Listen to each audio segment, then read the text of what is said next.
Right now I'm riding my bike in the water. There is a lot of water on the road. It happened because of the rain. It rained yesterday heavily. That's why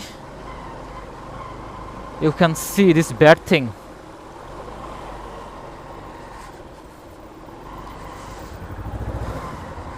What a bad situation.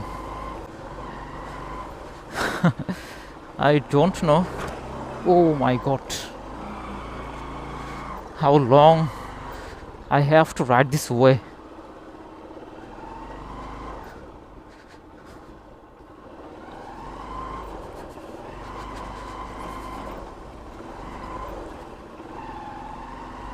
Finally, I crossed all the water, and there is no water here. So I have to say, it's a good route compared that route.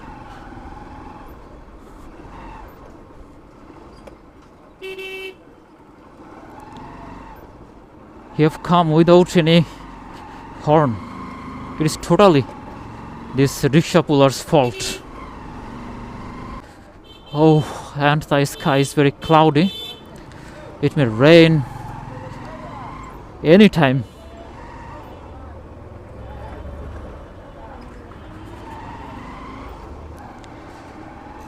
Oh, there is a lot of crowd here. It is happening because of the auto rickshaw.